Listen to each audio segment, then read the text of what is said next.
Welcome to the Optimistic Curmudgeon, where the best ideas win. I'm your host, Josh Herring.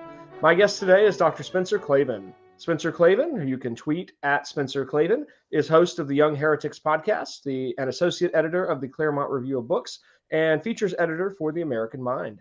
He's recently published his first book, How to Save the West, and is currently working on launching a new podcast with Daily Wire Plus. I met Spencer at ISI's American Politics and Government Summit this past February, and today it is my honor to welcome him to the Optimistic Curmudgeon. Spencer, welcome to the show. It's excellent to be here. Do I call you Mr. Curmudgeon? Is that how I should address you on the show? Oh, you're too kind. No, I'm just Josh. If there's a singular Optimistic Curmudgeon, it's my school's founder and the podcast sponsor, Mr. Bob Luddy. He is the ultimate Optimistic Curmudgeon. If you ever get him in a non-public setting, he is very pessimistic about American politics and the economy and everything, but he also fervently believes that education is the way to fix the world. So he's dedicated the latter chapters of his life to figuring out how to build educational systems. So he is the Optimistic Curmudgeon. I'm just Josh, and yeah.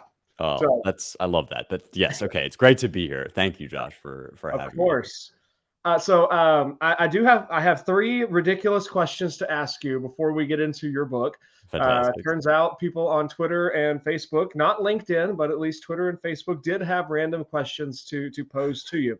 So the first one is from, I think, a mutual acquaintance, Soren Schwab, with the Classic Learning Test. Yeah.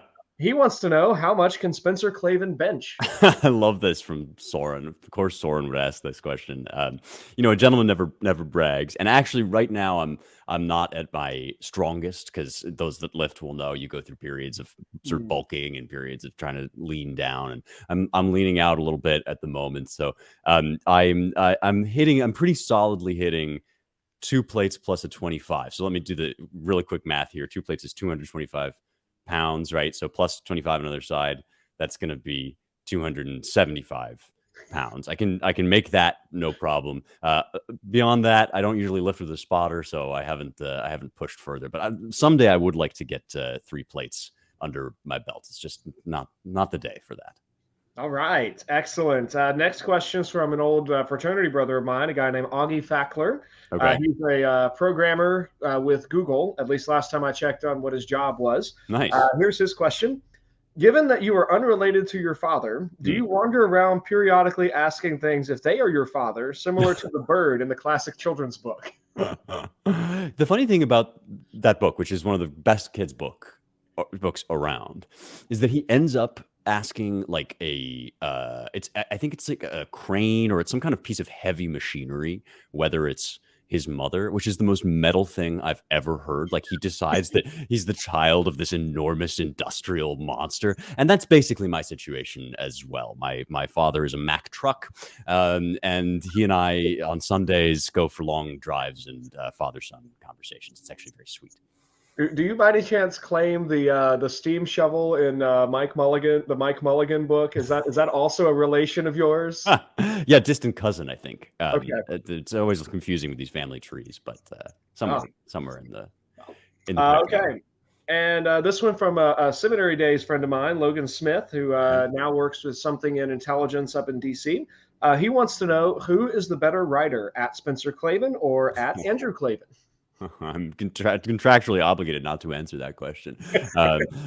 My youthful spirit wants to rise up here, but actually I should probably say the truth of the matter, of course, is that one always honors one's parents and one's forebears. And I mean, I've been doing this for 10 years or so now. He's been at it for way longer, because he's so old. He's such an old man. But what that means is he's definitely far ahead of me, at least in that respect.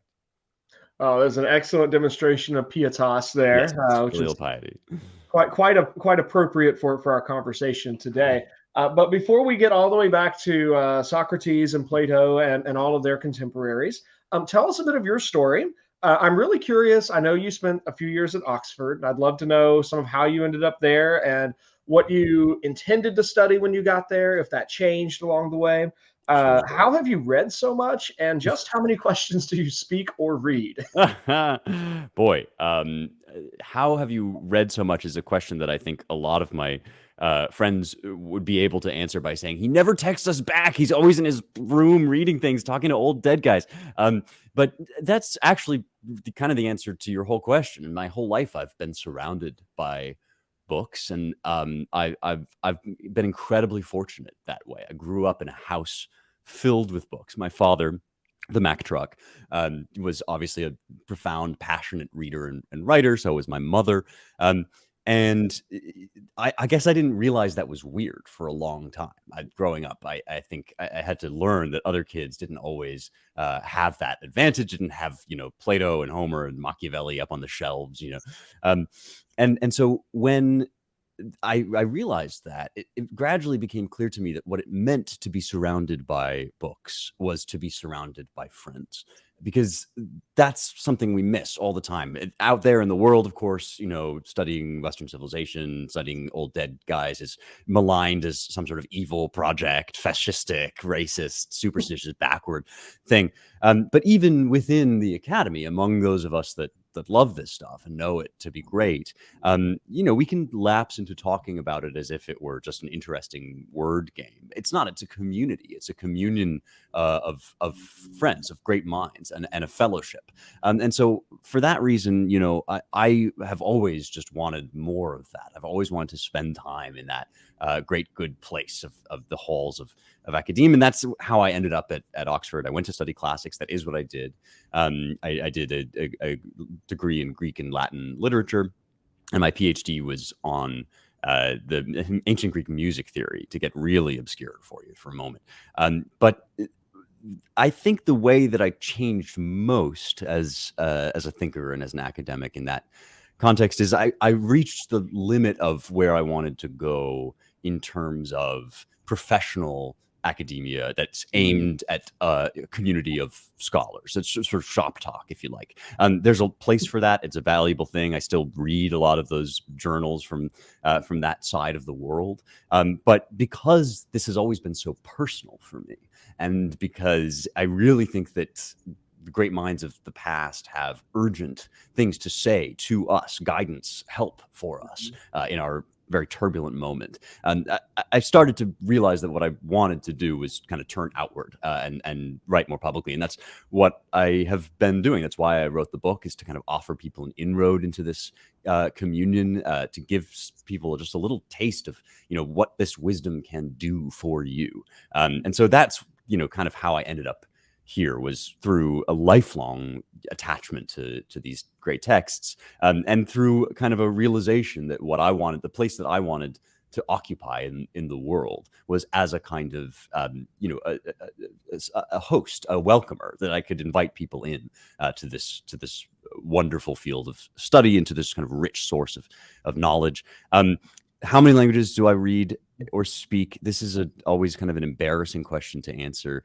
I think that the number is hovering around about 10, but there's some of them in there that I definitely couldn't have a good conversation in, but I can read very well in. This is one of the weird things about grad school, is you learn to read certain languages really well. Like German, I'm pretty competent at reading German, but I have a terrible German speaker. So if that makes it any better, the number is at 10.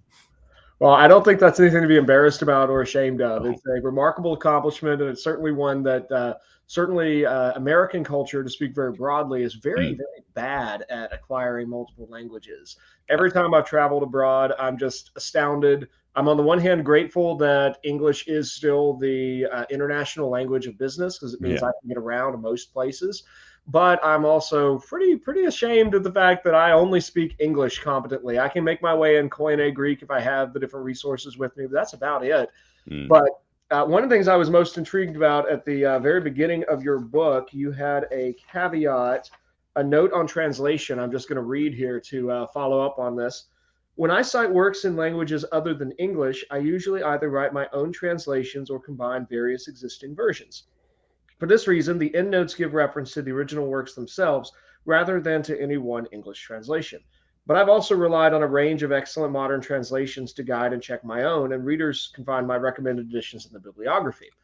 I found that so fascinating, in part because I'm a devotee of Hans-Georg Gadamer, and he argues in his book Truth and Method that really every translation is really time bound because language changes so frequently that Hmm. every generation needs a new voice. We're not done with Homer, and oh my goodness, it is so painful to go back and read 20th century translations of Homer or Aristotle.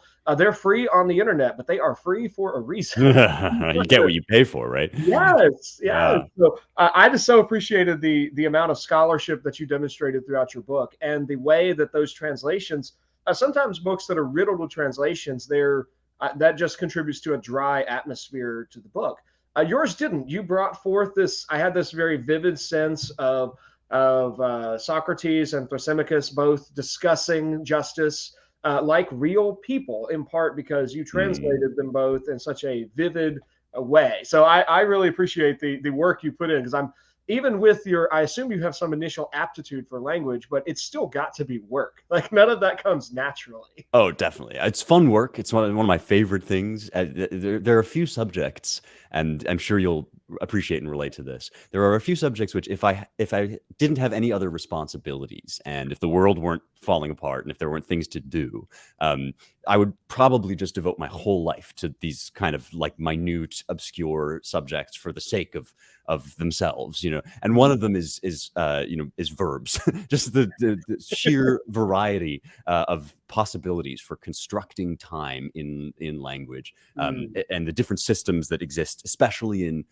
languages that don't have a lot of relationship to one another. I mean, this was one of my great joys in discovering Hebrew, that the Hebrew language has an entirely different way, not just of describing time, but of organizing time. There are different categories for fitting events into, which makes it a very useful language, among other things, for talking about God, since God, of course, sort of thwarts and frustrates our own thoughts about time, and often exists in a paradoxical relationship to time.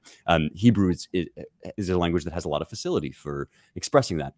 And this speaks to what you were saying earlier about the need for new translations. You know, I wrote back in my grad school days, I wrote a translation of the gospel of the Bible's book of Isaiah, the prophecy of Isaiah, from Hebrew. And the first thing that people would ask when I said I was doing that is, well, why don't we have other translations around? And it's exactly as you say, that because language changes over time, and because indeed our circumstances change, so that words bear a slightly different relationship to one another and to us, you need every now and then to go back to the source and to try as hard as possible. It's always never going to be fully possible, but try to reconstruct the context, the situation, and the urgency of what was being said. You know, the fact that this is not some tome meant to sit on a shelf, but a scroll to be, you know, pounded into walls and read aloud in public squares, you know, and to understand it in that way gives you, you know, this kind of face-to-face relationship with the ancient works. It's an incredible privilege, kind of a miracle that we're able at all to do that. And yeah, I think that, you know, especially when you're doing what I do in this book, which is draw these characters into the modern day and try to, you know, in some sense, interview or interrogate them about what they might have to say on certain modern topics.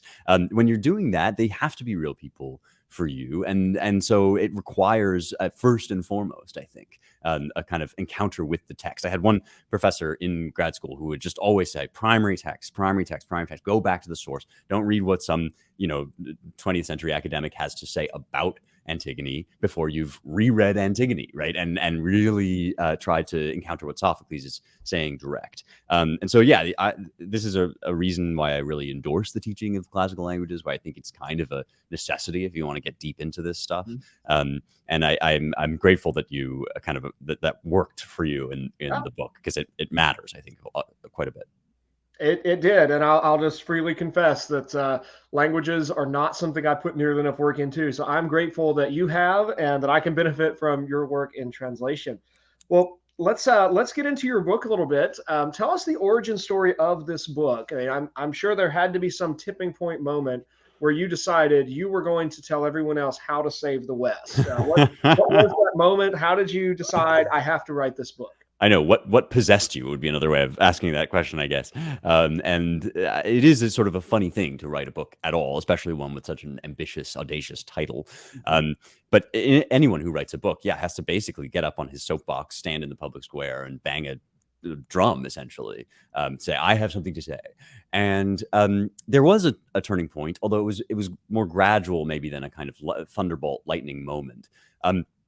What happened was I started this podcast, Young Heretics, which you and I have discussed. You know that show, and it's basically just an offering of some great texts from the Western canon. I called it the classical education you didn't know you were missing, and so listeners would come on every week, and I would say, here's Dante, or here's here's the Republic, here's Homer, whatever, and let's just sort of talk through in layman's terms, but with real engagement with the text. Let's talk through what this book's about, why anybody took the time to put pen to paper, or quill to parchment, or whatever on this particular subject, and why did they feel that they had something to tell you about how to be excellent at being human.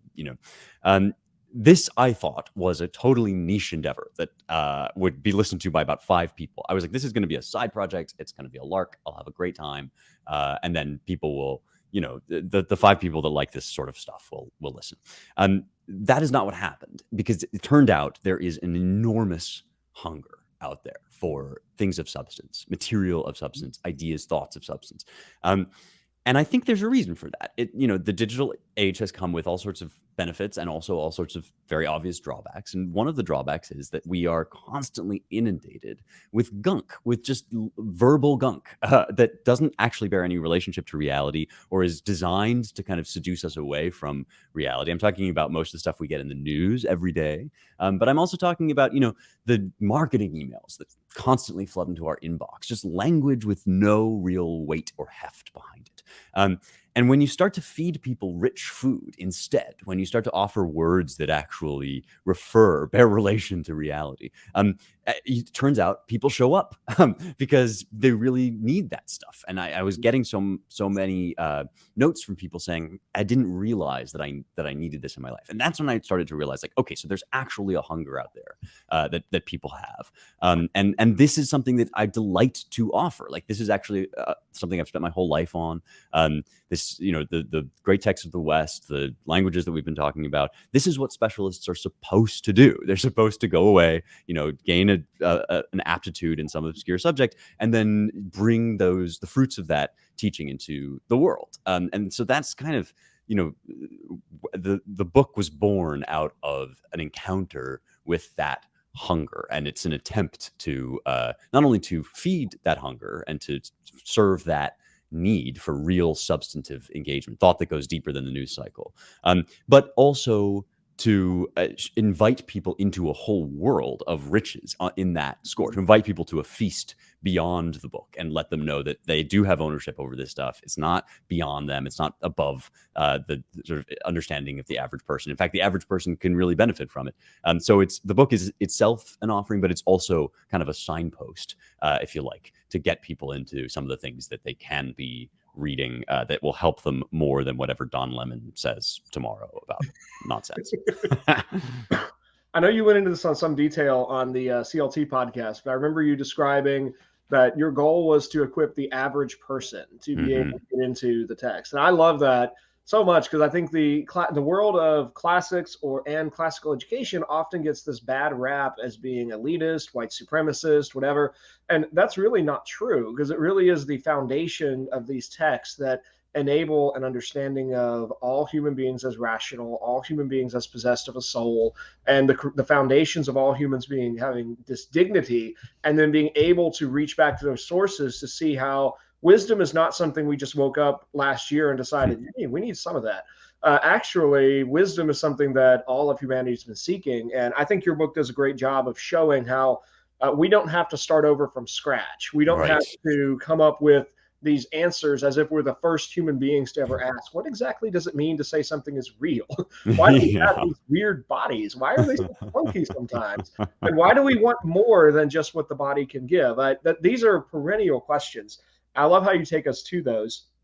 I don't know if you would agree with this, but I somehow, for some reason, I mentally classify you with Matt Walsh in this way. Not just that you're both connected with the Daily Wire now, but Huh. that I think you're both non-ordained, technically non-theologically oriented preachers in a way. That Huh. when I listen to Matt Walsh's show, he has like the first 10-minute segment of every episode is basically a mini sermon that's not tied to a passage of scripture, but he is Hmm. didactically preaching to an audience. And there were passages in your book where you break from analysis. It's as if the analysis has built to the point that you can now tell the audience exactly what you want to do. And I don't know if this is just your writing style or if this is podcast influenced or if it's intentional or maybe all three, but you shift from third person to second person and you directly speak to me, the reader. Hmm. You need to draw these conclusions about the body, about religion, about science. You need to actively engage this based on the things that have come previously in the chapter. And Hmm. I think it strikes that same sort of you're very clear about this is not just an ephemeral academic argument. Yeah. This actually matters. And you, as the author, really believe that my life will be better if I agree with you about certain things, or at least Hmm. engage with the ideas that you presented, and that it will consequently be worse if I ignore that. Hmm. That strikes me as this sort of odd. It's not connected to a church, it's not connected to an institution, but it's a preaching kind of idea that like this matters and you have to believe me, and it does have direct application. That is a really astute, interesting observation. Thank you for that. As for my association with the Daily Wire and Matt, I think it might just be the beard you're noticing. We have very similar beards. No, but um, I wouldn't want to speak for Matt, so I'll speak for myself and say that I definitely do have an evangelist mindset, if you like. But as you indicate, it's not of a traditional cast in at least some ways. In the book, what I say is, look, I belong to a certain church, right? I have a certain set of creedal beliefs, and I think it would be My better. wife's going to appear on screen for just a moment, and she's gone. Anyway, Oh, please hello. continue. So nice to see you. Thanks for the visit. The no, the you know, I would like it if everybody alive tomorrow believed every word of the Nicene Creed. I think that would be a good thing. I think it would make everybody happier. At the same time, I don't think that that's the kind of conversation we're currently having in the West, because I don't think people are at the place yet where they're even asking the sorts of questions that the Nicene Creed answers. They're not asking, was the Virgin Mary really a virgin when she gave birth, or does God have three persons or one? They're asking things like you indicated: is there absolute truth? Very basic first level questions, because sadly we've been forced back to that level as a society and civilization. And yes, I think that when you start asking those questions, your answer actually matters. It's not just word games. And the reason that I do so much direct address in this book, which is not my usual style, actually, it's not something that I do in every book or will do all the time. But for this book, it really fit, because yeah, it's born out of that podcasting relationship, and it's born out of my sense that people are hurting because they're telling themselves things that don't make any sense. And so whereas I'm happy to evangelize people at a more sort of obviously ecclesial level. I think, in some sense, the most important work of evangelism right now has to do with first order, first principle questions. It has to do with the stuff that people are genuinely wrestling with, genuinely hungry to know the answer for, um, and that will ultimately lead to God. That's one of the arguments in the book, a sort of sustained argument throughout the book, is that all of these questions, all of these answers are pointing you toward the necessity of something, someone outside the material world. And if you don't believe in that, all these, as you say, nasty consequences are going to follow. And if you do, your life is going to fall into place. And yeah, like, am I like, is that a sort of ninja evangelism? Like, am I being disingenuous? I don't think so. Like, I think that this is evangelism. I mean, this is the kind of reason that we're so hungry, thirsty for God at the moment, is because we've lost sight of these basic truths. And in reality, you don't actually have to go questing in some sort of like obscure remote region of the wilderness to go looking for God. Like, he's already closer to you than your own skin. And every question that you ask, everything that you might wonder about, is ultimately going to point you back to him if you take it seriously, if you believe that there are right and wrong answers. And that's really, that is what I believe. Now, you just described so eloquently the sense I've had for a decade in classical education that uh, on the one hand, I am always trying to point students to ultimate reality. And I want to use the tools of literature and philosophy and history and logic and debate to force students to have that ultimately real encounter. But that ultimately real encounter is not value neutral, and it ultimately does have a name. To riff on Aquinas, it's that which all men call God. Exactly.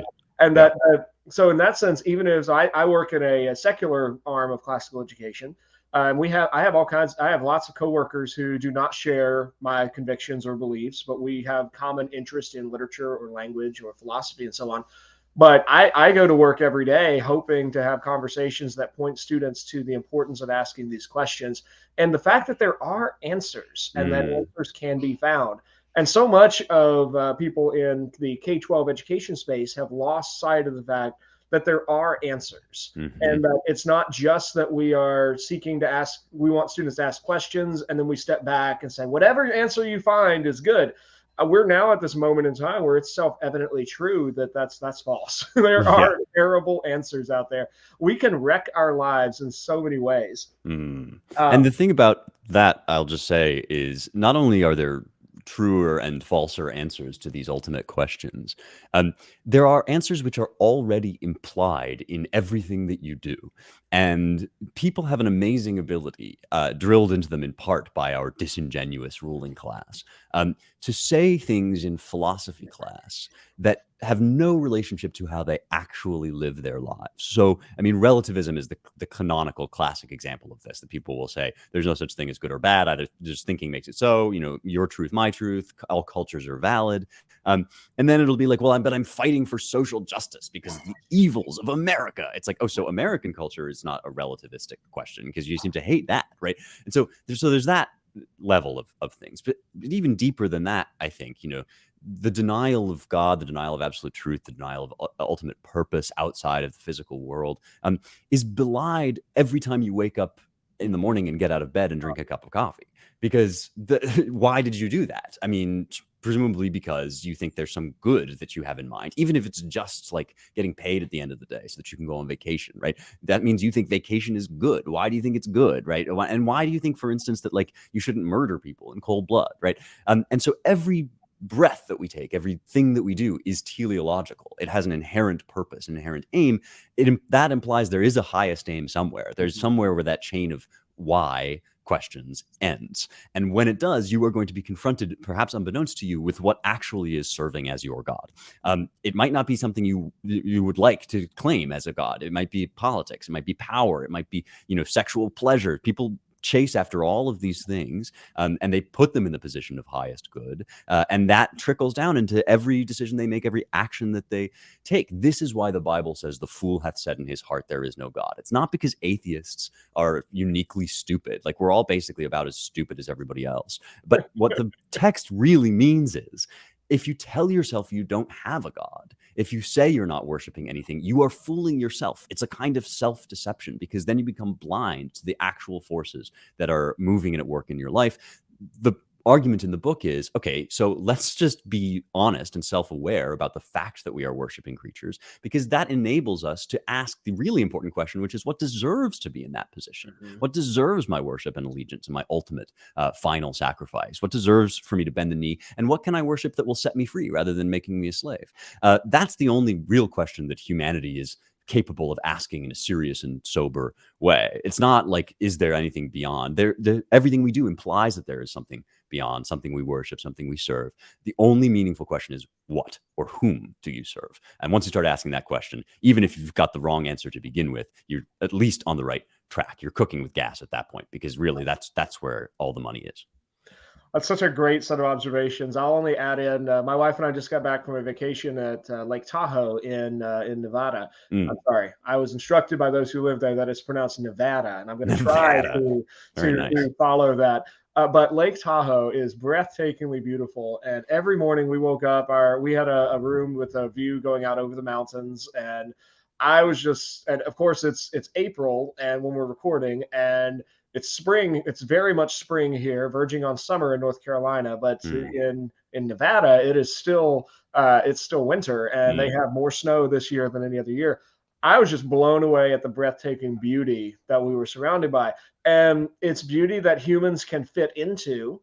It's that we can adapt. We can certainly cut roads through these mountains that allow me to rent a car and drive up the mountain, but without destroying that beauty. But we cannot create that level of beauty. I mean, there is something far beyond human capacity in the harmony of this beautiful blue lake, these white-capped mountains, the fog that bridges them, and green pines that somehow stretch across all four of those pieces. And it was just amazing. I would add there that if you can sit in that kind of beauty and look around yourself and think, oh my, look what evolution has done, you are honestly just missing the reality that has presented itself before you.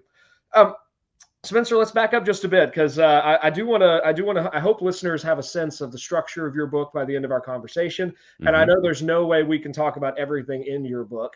One of the things that so amazed me was that your book was a single volume compilation of all the things I have tried to convince new teachers they need to understand in order to be effective classical educators. So there's no way we can talk about all of those today. But I hope people listen to this and think, oh my goodness, I need to go buy a copy of How to Save the West. So hopefully they'll do that. But you organize this around a series of crises that link together very clearly and build upon each other. I want to go back to the first of those and really just quickly give you a chance to establish your methodology. You tied this to the reality crisis. So why analyze Facebook's metaverse through Plato's allegory of the cave? And you do this not just here, but really throughout. You take obvious contemporary problems that are bigger than just like a 1 day or a 1 week news cycle. These are problems that have been with us for a few years and probably won't end anytime soon. But you keep going back to the classics. Why go back to the classics to address contemporary problems? Absolutely. This is a great question, and it's sort of the motivating question of the book, if you like. It's the first thing that somebody might ask is, look, what's the point of all these old dead guys? What do they have to say to our modern issues, which are so modern, which have to do with digital technology and transformation? Let me begin by saying what I mean by the word crisis, and I think that will help people to get a sense of why I wrote the book the way I did. It's the most overused word in news, practically, right? We have a crisis of the supply chain. We have a crisis in COVID's a crisis. There's a crisis abroad, whatever. And those might all be very bad things and difficult things to deal with. But when I use the word crisis, I'm using it to harken back to its Greek meaning. It comes from the Greek language, and it comes from the verb krino, I judge or I decide. And so a crisis is a time for choosing. It's a decision point when you have to pick between two fundamentally irreconcilable ways of looking at the world. And that's what I'm talking about in these 5 crises. I'm arguing that even though a lot of the tech that we're dealing with is new, a lot of the events that we're dealing with feel unprecedented, they are actually throwing us back on these first order questions.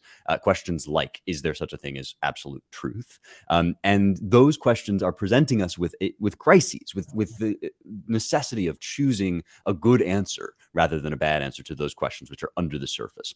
The good news is these questions, these eternal perennial questions, have been around for as long as people have been thinking. And that means we're not alone. We have a whole company of witnesses. We don't have to rely on whatever like modern guru comes up with some cockamamie theory tomorrow. We don't have to listen to the WEF or the CDC or Dr. Fauci to pronounce from on high the grand truths of all things.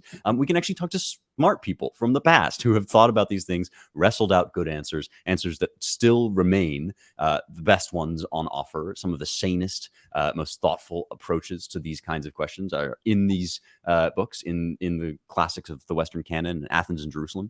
And so that's where we ought to look when we're dealing with first order crisis level questions.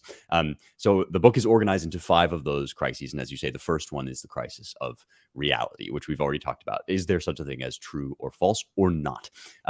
And it turns out that once you recognize this as a crisis, as a long-standing fundamental question in Western history, you realize that it didn't originate with like bad orange man and supposed fake news, right? And all the times that Trump's hype men said something that wasn't true. This is actually a much, much deeper thing, even in our politics. If you remember Bill Clinton saying, it depends on what the meaning of the word is. That's somebody that fundamentally believes he can so manipulate language and narrative that he can change people's understanding of reality. That's basically what our news media is in the business of doing 24/7 at the moment. And so the notion that suddenly we had a post-truth politics when Donald Trump was elected, it's like, you sweet summer child, like, I have some news for you. This goes back to Nietzsche and the death of God. And before that, it goes back to Socrates, right? Because in fact, we in the West, who live in the West, are so spoiled that we think, oh, it's just normal and natural to believe all these things. Like there's yes, virtue, justice, goodness, like these things will just come to us naturally. They don't actually. They're not normal. They're not even really natural in the sense of being born into the human mind already fully formed.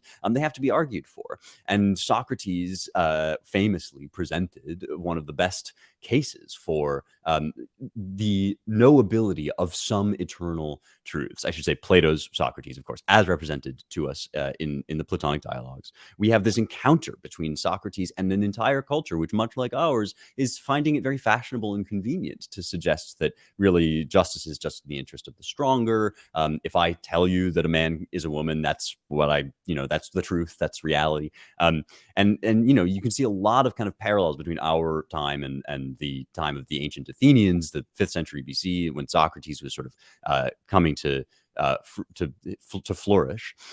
And so one thing that we learn from this, that we can sort of see from Socrates' engagement with what Plato called the sophists, is that actually truth is a very precious thing. Seeking it, believing it can be found is a very precious thing. And it's very inconvenient to powerful people. That's why they had him killed, right? And we in the West, again, in many cases spoiled into thinking that these things are just going to tick along naturally, are now starting to realize that actually there's a serious risk to acknowledging and recognizing reality. You may well offend powerful people. You may lose opportunities and things that you had wanted. And so we have to put our hope in something other than our professional or personal success.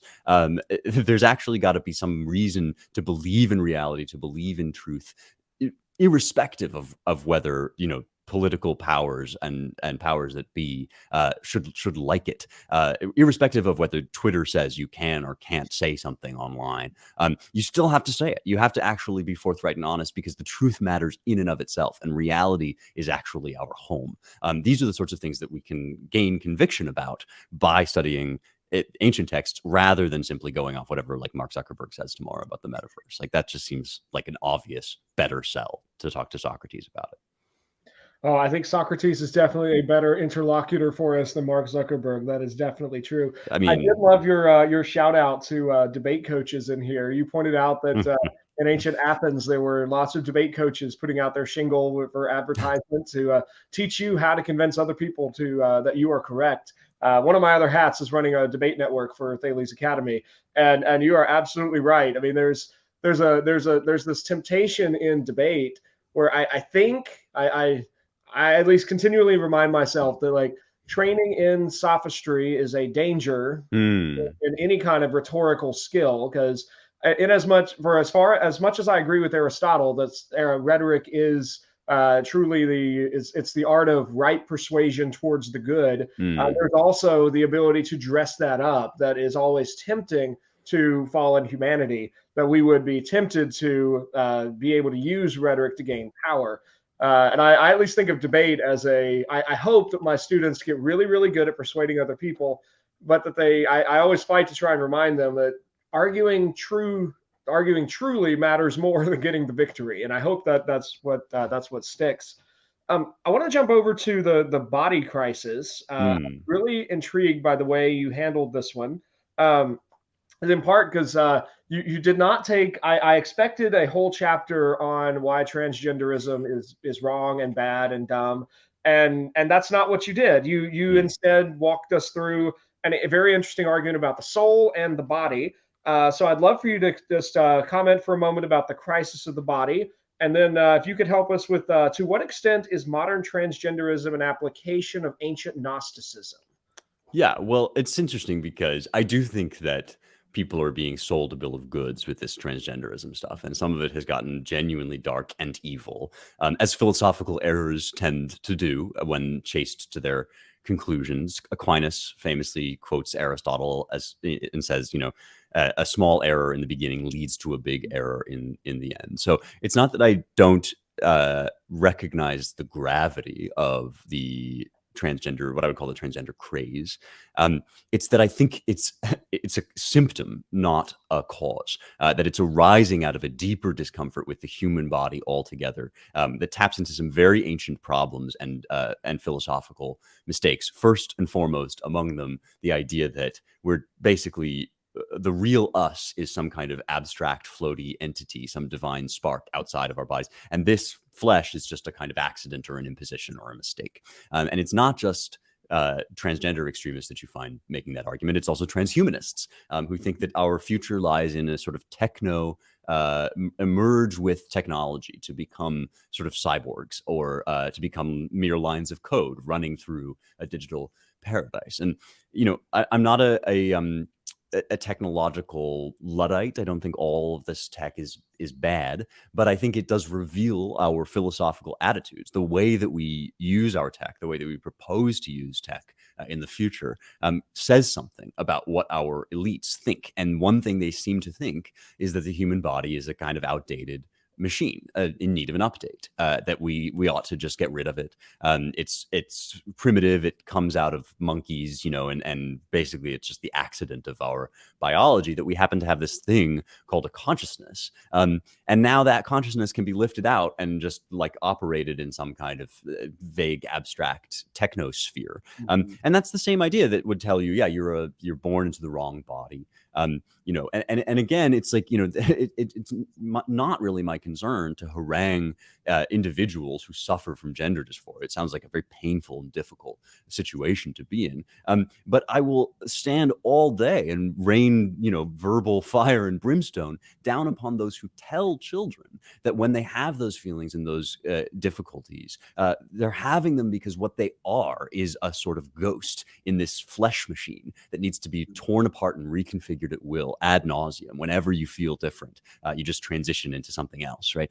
That is making people sick, miserable, and ultimately leading to some very dark places. And I think it's profoundly irresponsible to do bad philosophy about the body. Like it just really leads people into terrible errors and into terrible depression and angst. And we're seeing that all over the world at the moment, especially in the West and in America. And it roots in this very ancient problem of the mind body duality. This is why I argue in the book that one of the most urgent philosophical concepts to recover for us is what is called hylomorphism. It's a Greek fusion of two Greek words: hule, stuff, matter, material, and morphe, form or shape. Everything in the world, but especially a human being, is a hylomorphic entity. We are not just flesh, but we're also not just our ideas or our thoughts. We are body and soul entwined in one. The body is not a mistake. The soul is not an illusion. The body is the language in which the soul is expressed. And once you understand that, again, you can approach these issues in a sane and healthy way. It doesn't mean that you're going to agree with me 100% on every point about what everybody should do with their bodies, but at least you'll be talking about the fullness of what we are, because leaving either part of us aside, the body or the soul, turns us into kind of satanic caricatures of ourselves in our own mind. And the salvation from this lies in an understanding that we are irrevocably always and in a good way, both at once. We are the rational animal. We are the fusion of matter and spirit. That gives us a unique position really in the world because we are rational and self-aware. But it's also just a beautiful and good thing to be. And I think the chapter on this ends in the book with you can live in that world. You might like it actually. And that's kind of where I think we need to be going as educators, as people that talk about this stuff, is to encourage people to delight in their nature as embodied souls, because it's just better than the other stuff that's on offer. I think you're absolutely right. And I think you do such a great job in that chapter of sounding a positive note and Mm, really trying to not just explain what's so bad about this transhumanist approach and all its different versions, really how positive we ought to be, how much we ought to celebrate the goodness of the body. mm, Um, on that note, I'll just mention, in case any of our listeners are intrigued, three authors who are very good on this topic, two contemporaries, one a little less so. I'm a huge fan of Abigail Favale's book, The Genesis of Gender. hmm She's actually coming on the show in about a month, and we're going to talk about that book. So, listeners, by the time this one drops, do be on the lookout for Abigail Favale's episode. She does what I think is the best Christian approach to discussing gender that's hit the market yet. mm, We've been kind of behind the ball as Christian thinkers for probably, I would say, 70 to 80 years in thinking about gender and the body. And Abigail Favale gives a great description of kind of how does a Christian view of gender work, and how do we see gender as part of God's gift of creation. Another recent author who touches on this alongside a bunch of other issues is Mary Harrington in her hmm book Feminism Against Progress, where she looks at she's part of a group of people, both male and female, who are trying to articulate a different kind of feminism. Harrington calls it reactionary feminism. Some others call it sex realist feminism. But she's trying to articulate a feminism that celebrates the female body and doesn't see the female body as itself the enemy to be medically or surgically overcome. And so she does a great job in that book of really articulating her own transition from a sort of a rabidly feminist youth who saw everything about life as flexible and shapeable according to her desire, to growing up, maturing, giving birth to a child, and suddenly realizing that life is way more complex and there are more parts of being a woman that she simply didn't know until she had gone through those processes. Last one I'll mention, then we'll move on, is John Paul II and his book, A Theology of the Body. I'm sorry, male and female, he created them, A Theology of the Body. JP2 he is the most consistent philosophical thinker on issues of the body from a traditional perspective. And I'll freely confess, I've read the other two. I have only read portions of Theology of the Body. But listeners, if any of you are intrigued, I think that those would be some great additional avenues to read in this area. Spencer, you also mentioned or as you were describing that, it reminded me of it. I think there's a huge responsibility here that both educators and particularly parents have for any children or teenagers specifically who struggle with gender dysphoria. There's a great temptation to sort of lean into the dysphoria and to tell children that they are right to feel that way. That's the transgender advocacy route. But I think what actually that reveals is the much greater need to help students feel integrated into their body and realize that even if you have those feelings are wrong. And that the goal is not to just simply affirm those feelings, but rather to help students recognize those feelings as wrong and to replace them with the right feelings. That's mm, a complex issue. That's a complex expectation that we can't really get into on the show. But I think it's the same kind of thing that we have when kids don't want to do their chores. They don't feel like wearing clothes in public. They don't feel like getting in the car when it's time to go home from the beach. They feel terrified of the dark. And even if, as parents, we might give kids a nightlight, we don't expect that nightlight to stay with them for the rest of their lives. We mm, don't leave them at the beach because they don't want to go home. Instead, we have the responsibility as the mature adults to know what is right for students and children to desire and to help them eventually perceive that. And that's a long, convoluted process, but I think that's part of our responsibility as adults. Absolutely. Well, it's a foundational aspect of being human altogether, isn't it? To understand that the first thing that pops into your head is not always the truest or most correct thing, and that we have all sorts of thoughts and feelings that we know we need to resist. Everybody admits this in principle. Nobody would actually argue just like do whatever your heart tells you. We say that as a kind of slogan, but then if somebody said like, "Oh, well, my heart actually told me to like slaughter this puppy in cold blood," like you get a lot of nasty comments on the internet being like that's sort of selfish and violent and destructive thing to do. And having gender dysphoria is not the same as wanting to slaughter a puppy in cold blood, but both have this in common, which is that like they they are relationships to there are at least partial and certainly ultimately false ideas about yourself and your body. And yeah, it's everybody's responsibility to understand and to talk to one another about the fact that, conservatives can sound kind of scoldy and nasty on this topic to those outside of our spheres. I know that, we're often portrayed that way. But when you say that a feeling is wrong, you literally just mean it's incorrect. Like it's a false, you've got a false understanding about what's going on here. It's not a correct assessment of reality. And people are now being sold a whole philosophy that endorses a kind of cockamamie and obviously untrue idea about reality, that by sheer force of language we can turn a man into a woman, right? We know that this doesn't work. This isn't true. And so, of course, when people who are having like difficulty sitting in their own skin, essentially, as we all have in some way or another, and then they're told that like that is the right pointer toward the truth, toward reality, yeah, it's going to mess with people's heads. What we're really just trying to do, I think, is coach people into a fuller and healthier way of understanding the truth and the relationship of their feelings to the truth. That's the whole project of virtue, is to to understand that not everything you feel necessarily points you toward some good, and your feelings, your loves, your desires are designed to be oriented and shaped toward the good. And so seeking the good is actually your task. It's not like reifying and affirming every thought that pops into your head. Like, what a crazy thing to even imagine as a parent, that your job would be to affirm constantly everything your child says. Like, we know, everybody knows that's not the right thing to do, and the people that are telling us to do it are selling us a bill of goods. They're not there to help us. They're there to use us. Which takes us back to your explanation of that term crisis, that there's a demand for judgment there. There's a demand for reason to examine the sides and to make a choice. Mm-hmm. I want to shift to a different topic, kind of closer towards the end of your book.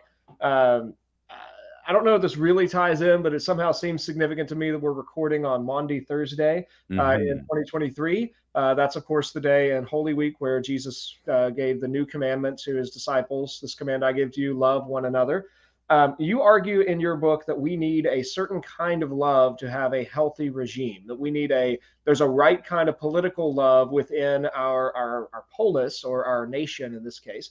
At the same time, this week, we've had a bit of a new shock to our regime. President Trump has been indicted and I think arrested, and the political theater is ramping up. That much is certain.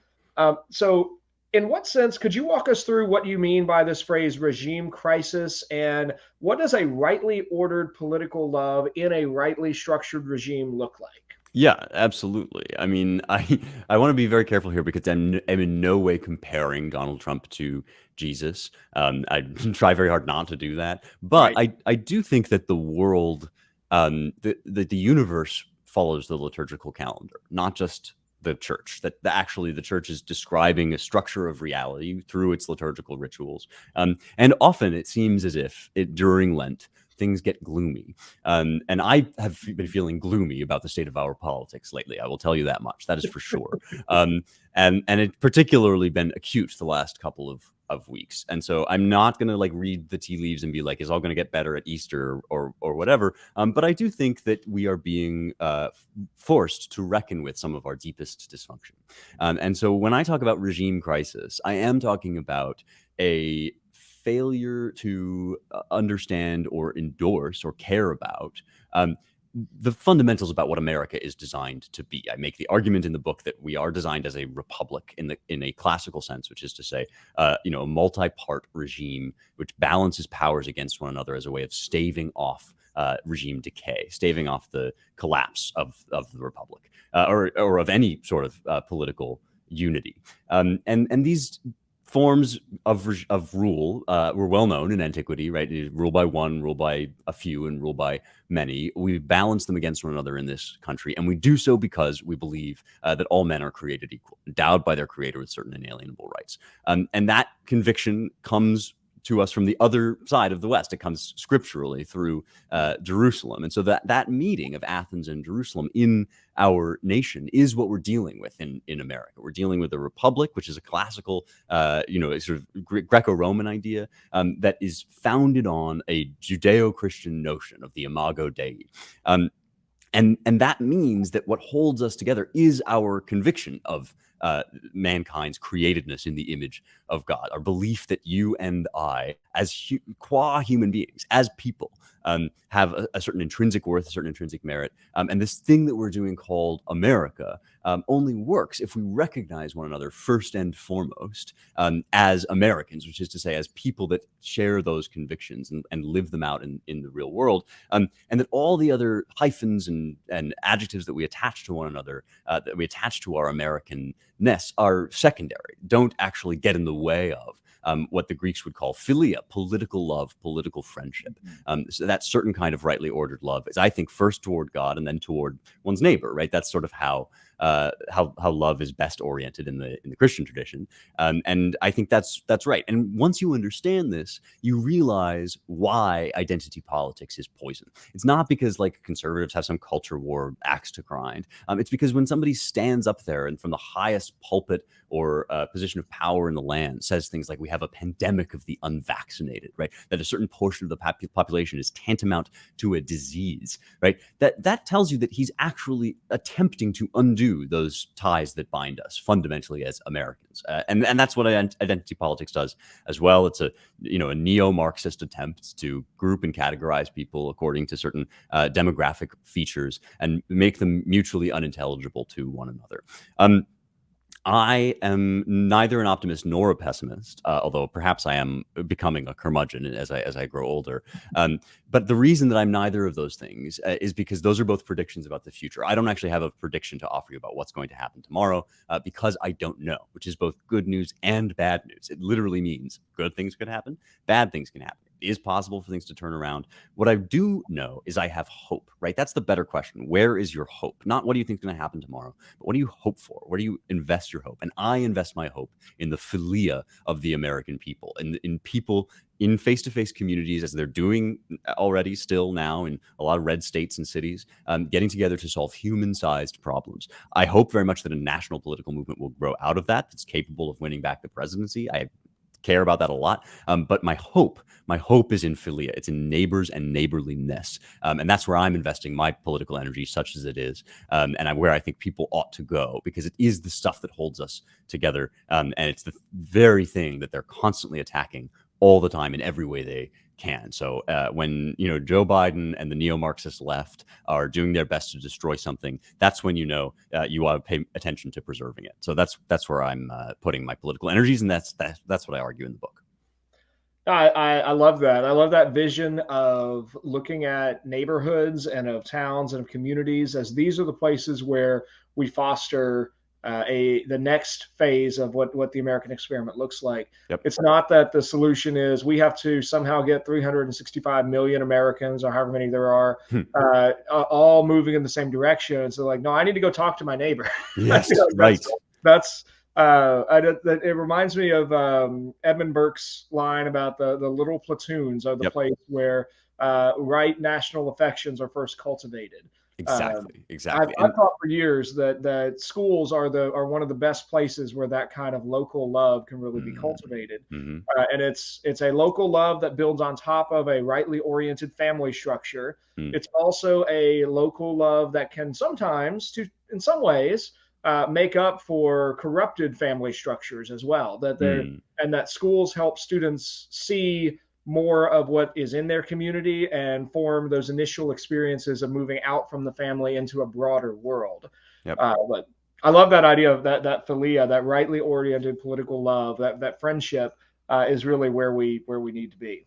It was always supposed to be part of the project. I mean, this is Madison's Federalist 10 talks about the extending the sphere of the country in part so that we can relate to one another in sort of smaller factions, you might say, and that no one mania or conflagration would ever take over the entire country. Now, the centralization of our federal power has really corrupted that vision, but it's not gone. It's not impossible still to form those communities, as you well know and live every day.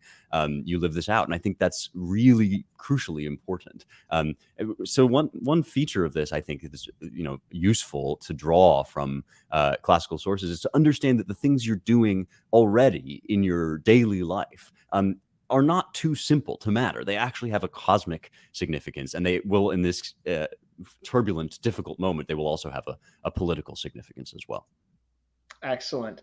Well, Spencer, as we move towards the close of today's conversation, over the course of How to Save the West, you argue for the existence of God and for what I think is a Burkean conservatism, yet without saying either that everyone should be specifically Christian or vote for a specific party. To what extent does the Western tradition create a common foundation that allows diverse groups to live and work together peacefully? That's a beautiful question, and thank you for calling me a Burkean. I hope to live up to Burke in some respects, at least. We can rant. I at least will rant, and you can tell me why I'm wrong about Leo Strauss another day. But Right. I'll lump you in with the Burkeans for today. Okay, I appreciate that. I think there might be some Burkeans who would say I'm unorthodox on certain points, but I have an enormous admiration and respect for Burke, and as you've indicated, much of what he says inspires and informs my project here. Let me put it this way. I want to be forthright about my belief that there is a political party in this country, which says and believes things in its leadership that you cannot say and believe and still say that you're affirming and upholding the best principles of the West. I mean, that America is systemically racist, that white people are inherently, I mean, these sorts of things that we hear now every day from the vanguard of the left. I don't think that that's going to be included in the big happy marketplace of ideas that we establish when at last we achieve revival and restoration, because there are certain things that simply contradict the message that I'm saying, the vision that I'm putting out there. But at the same time, I do think that it's a spacious message, that there is room for an enormous amount of meaningful disagreement under the umbrella of the Western tradition, as is in evidence in the Western tradition itself, because of course it's not a list of dogma points that you have to believe. It's a great conversation that I'm inviting you into here with this book. And so, yeah, you're not going to come away agreeing with me about every minor question, but in some sense what will happen is we'll be able to have meaningful disagreements. I mean, because that's something that's very lacking from our hyper-partisan politics, is disagreements that share a kind of common set of value assumptions. And if you don't have that shared set of value assumptions, you actually can't have a conversation to begin with. All you can do is scream at one another and demand power, which is a good indicator of why we are where we are in our public discourse.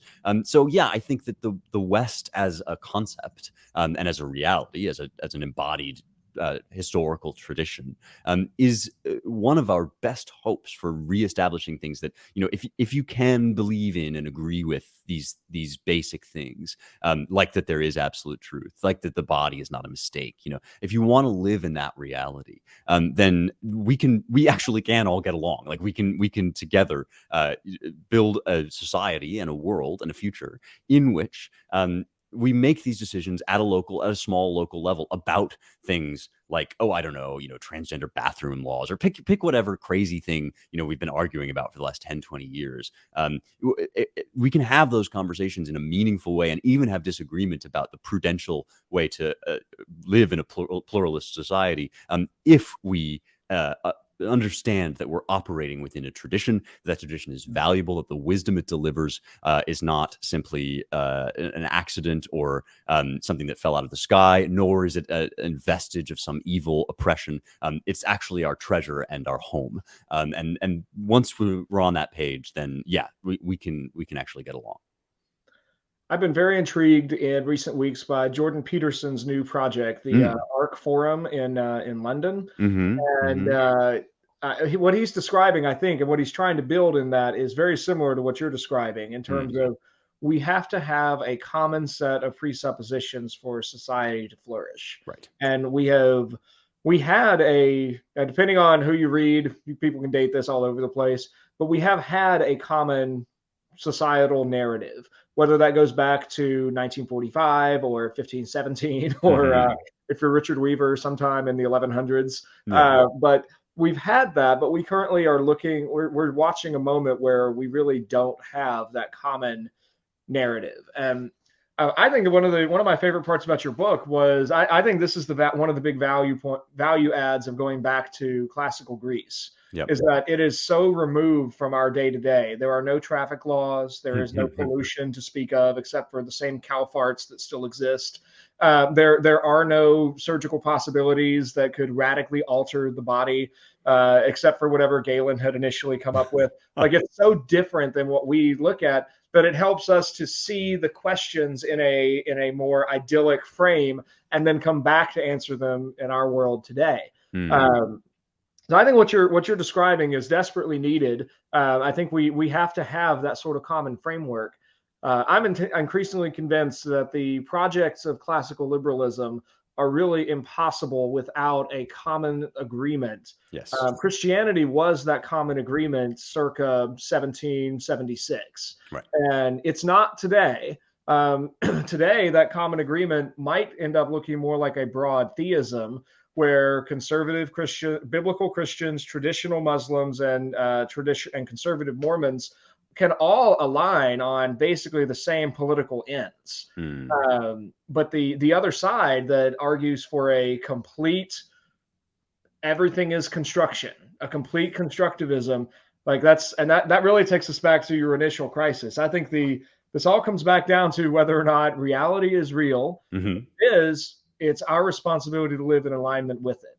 And if reality is real and we decide that it's not, eventually reality will, as Francis Schaeffer put it, it'll hit us in the face. It sure will. Yeah, you will get mugged by it, as the saying goes.